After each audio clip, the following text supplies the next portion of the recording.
오늘은 하천의 침식 지형을 알아보겠습니다. 하천의 침식은 저번 시간에 배웠습니다. 방향에 따라 크게 아래로 향하는 하방 침식, 옆으로 향하는 측방 침식이 있었습니다.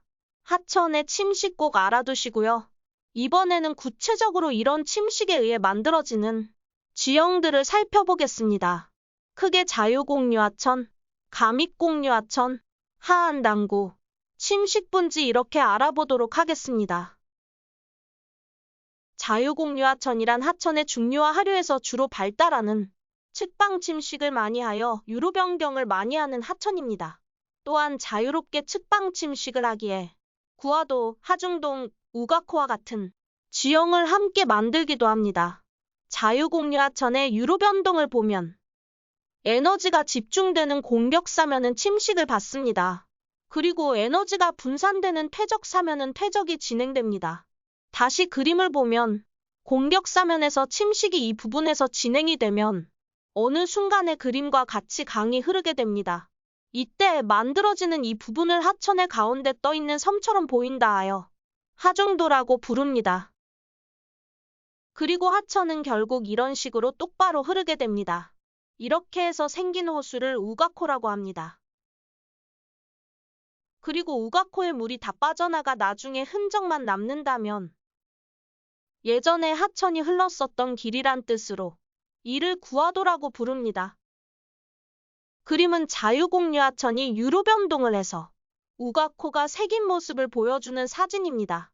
지도를 보면 나주시에 흐르고 있는 자유공유하천의 모습을 볼 수 있습니다. 하천의 유로 변동을 해서 현재는 하중도와 우가코가 생긴 걸 관찰할 수 있습니다. 자유공유하천은 측방 침식이 강했지만 감익공유하천은 측방 침식과 함께 하방 침식이 같이 진행되는 하천입니다.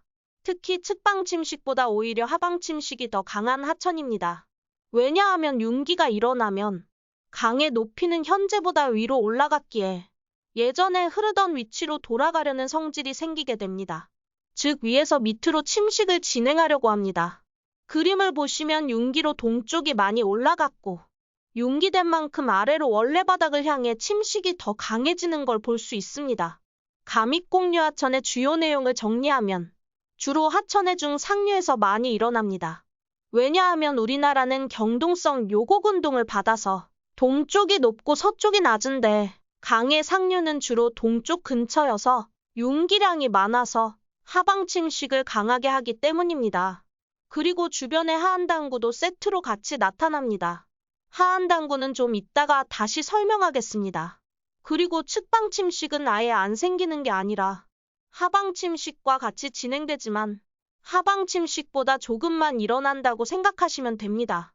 강원도 정선군으로 동쪽이어서 융기량이 많아 측방 침식도 일어났지만 하방 침식이 훨씬 많이 진행되어 감익공유하천이 생겼습니다. 그림은 강원도 영월군 한반도면 옹정리입니다. 한반도 모양을 닮았다고 하여 한반도면이라고 이름을 바꿨습니다. 이곳은 강원도이므로 동쪽에 융기량이 많은 곳이며 감익공유하천이 그림과 같은 멋진 지형을 만들어 놓았습니다.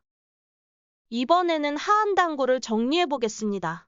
하안은 여기서 하천의 안쪽으로 공격 사면이 아닌 퇴적 사면 부분입니다.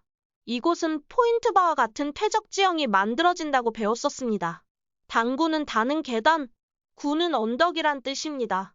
하안당구란 감익공유하천의 퇴적 사면에 평탄하게 생긴 계단 모양의 언덕을 말합니다.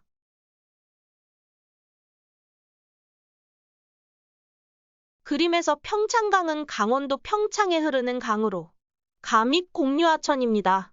청령포는 감익공유하천의 퇴적 사면에 해당되는 곳으로 현재는 융기를 받아 하안당구가 되었습니다. 그래서 왕경사의 등고선으로 표현되어집니다. 그림은 자유공유하천의 유로 변동으로 하중도가 만들어진 모습입니다. 이후 유로 변동으로 우가코가 만들어지고 구화도가 만들어지며 하천은 측방 침식을 통해 새로운 유로로 이동되었습니다. 하지만 이 상태에서 융기가 진행이 됩니다. 융기가 진행이 되면 이번에는 측방 침식도 융기를 하면서 진행은 되지만 하방 침식이 훨씬 강하게 이루어집니다. 하방 침식을 함으로 전체적으로 해발 고도는 높아집니다. 그런데 융기전을 생각해보면 하중도와 구하도가 있었던 부분은 더 이상 물이 흐르지 않아 강바닥만 남아서 평탄한 땅이 됐는데 융기를 받아서 높아지게 되었습니다. 즉 고도가 고위평탄면만큼 높아지지는 않았지만 평탄한 강바닥이 고도가 높아지게 된 것입니다. 즉 언덕처럼 된 것입니다.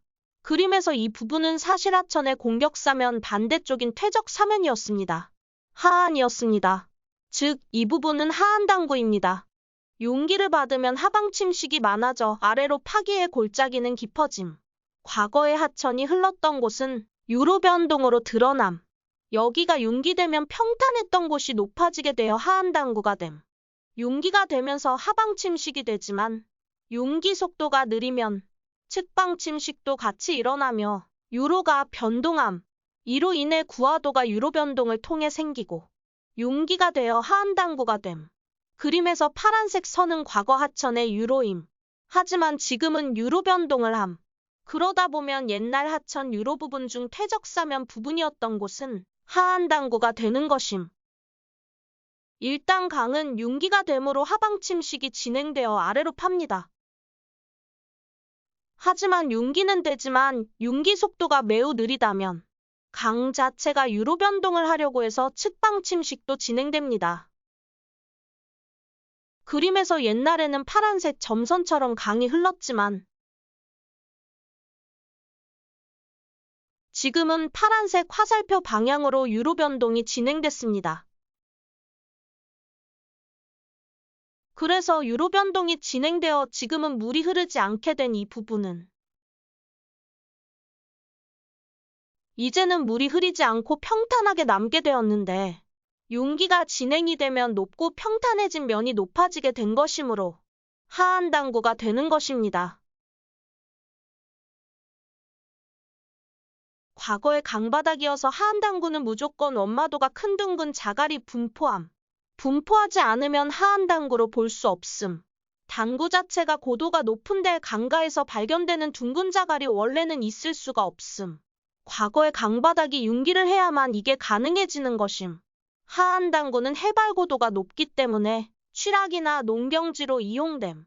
또한 당구는 1단이 아니라 2단, 3단까지도 생기기도 함.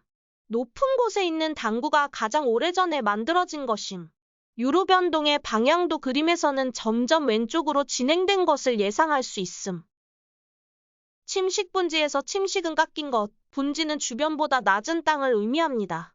시원생대의 변성함이 있었던 곳에 중생대의 대보 화강암이나 불국사 화강암 등이 밑에서 위로 관입을 한 후 주변에 있던 변성함은 그대로 침식의 강에 남아있지만 화강암이 관입했었던 곳은 침식이 많이 진행되어 움푹 들어가서 만들어진 지형을 의미합니다.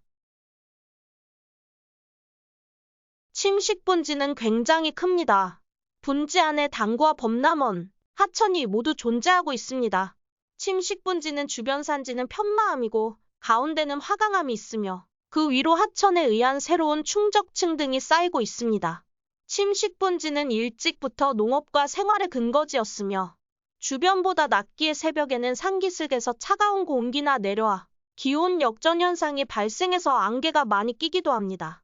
우리나라의 많은 도시가 침식 분지에 해당이 됩니다. 그림의 양국은 해안면은 침식 분지입니다. 가운데가 움푹 들어가 있습니다. 대표적인 곳이니 반드시 알아두셔야 합니다. 대관령은 주변보다 높은 곳에 있는 평탄면, 고위평탄면입니다. 서로 다른 지형이니 잘 비교해서 꼭 알아두시기 바랍니다. 오늘은 여기까지 하겠습니다. 안녕.